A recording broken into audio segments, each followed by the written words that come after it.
சரி, நீதிமன்றம் வந்து எல்லாத்தையுமே பொதுவா பார்த்து கூட குடுக்கலாம். ஆனா வந்து உங்களுக்கு ஆட்சியாளர்களுக்கு தான் அது தெரியும். எது எத நல்லது, வச்சு எது சார் கெட்டது. சாதகமா குடுப்பாங்க? அவங்க சொல்றாங்கன்னா மெயினா வந்து, அந்த இடத்துல 100 ஆண்டுகளுக்கு முன்னாடி கும்பிட்டுருக்காங்க. சரி 100 ஆண்டுகளுக்கு முன்னாடி. ம். ஓகே. ம். அங்க வந்து எரிஞ்சிருக்கு. ம். இப்ப நாங்க விரும்புறோம் அப்படின்னு திட்டமிட்டு இவங்க போறாய்ங்க. ஆ. நீங்க திட்டமிட்டு வர்றதும் வந்து அவங்களுக்கு தெரியும்.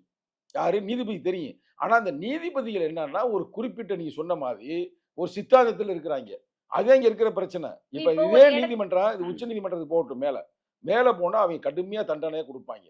இது ஆ. தவறு அப்டின்னா அந்த நீதிபதிக்கு சிக்கல் வந்தாலும் வரலாம். ஓகே. ஏன்னா, இப்ப வந்து கடவுள் என்பது யாரு? சரி ஒரு அவர் 2 ம், தரப்பினர் இருக்காங்க. என்னோட கேள்வி. ம். இப்ப அந்த 2 தரப்பினருக்கு நடுவுல ஒரு இடம் இருக்கு. அந்த இடத்துல நம்ம போய் விளக்கு வைக்கவோ, சாமி கும்பிடவோ, கெடா வெட்ட ஏதோ ஒண்ணு பண்ண போறாங்கன்னே வச்சுக்கோங்க. அந்த 2 தரப்பினரையும் கூப்பிட்டு வச்சு, ஒரு பேச்சுவார்த்தை நடத்தி, ஆலோசனை நடத்தி, பண்ணலாமா? பண்ண வேண்டாமா? அப்படின்னு ஒரு விஷயம் வந்ததுக்கு அப்புறம் தானே சார் இதெல்லாம் பண்ணணும்.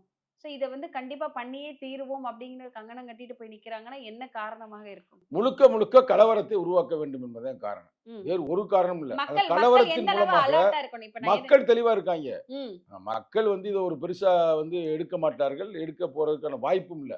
ஆனா அவைங்க நம்ம தமிழர்கள் யாரு? யாதும் ஊரே யாவரும் கேளீர். யாவரும் கேளீர். ம். நமக்கு அவர் முருகரா இருக்கட்டும், இல்ல இயேசுநாதரா இருக்கட்டும், இல்ல அல்லாஹு அக்பரா இருக்கட்டும், யாரா இருந்தாலும் நமக்கு பிரச்சனை இல்ல. நமக்கு நல்லது செஞ்சா ரைட்டு. கரெக்ட். அது பிரச்சனை இல்லாம இருக்கணும். அப்படின்றத உண்ம. நான் இன்னொன்னு சித்தாந்த ரீதியா ஒண்ணு சொல்றேன். இது வந்து இப்ப நம்ம சாதாரணமா சொல்லல. இது வந்து இவருக்கு சொல்லுவோம். அந்த நீதிபதிக்கு சொல்லுவோம். ஆ. அதாவது இறைவன் என்பவனே ஒரு ஒளியின் உருவம் தான்.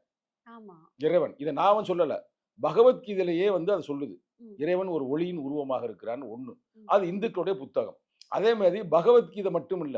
திருக்குரான்ல 2.257 எடுத்து பாருங்க. நான் சொன்னேனா இதோட சொல்றேன் பாருங்க. நம்பரோட. 2.257ல ஆ. Allah is the protector those who have faith. He will lead out of the depth of the darkness into the light. இறைவன் அல்லாஹ் ஒருவர் இருக்கிறாரு. அவர் வந்து கீழ கிடக்கிற இருட்டுக்குள்ள கிடக்கிறவங்கள வெளிச்சத்துக்கு கொண்டு வருவாரு. அப்படின்னு அவர் சொல்றாரு. ம். அதே மாரி இயேசுநாதர் இருக்காரு பார்த்தீங்களா, அவரு பைபிள்ல. அவர் என்ன சொல்றாருன்னா, ஆ நானே உனக்கு ஒளியாக இருப்பேன். ம். ம். வழியாகவும் இருப்பேன். வசனம் அப்படின்றாரு. பார்க்க ஆ. அவர் அத நீங்க பார்த்திருக்கிறீங்க. ஆனா புத்தர் என்ன சொல்றாரு, ஒருபடி மேலே போயி, அப்போ தீப பவன்றாரு. ஆ. அப்படின்னா உனக்கு நீயே ஒளியாக இருன்றாரு.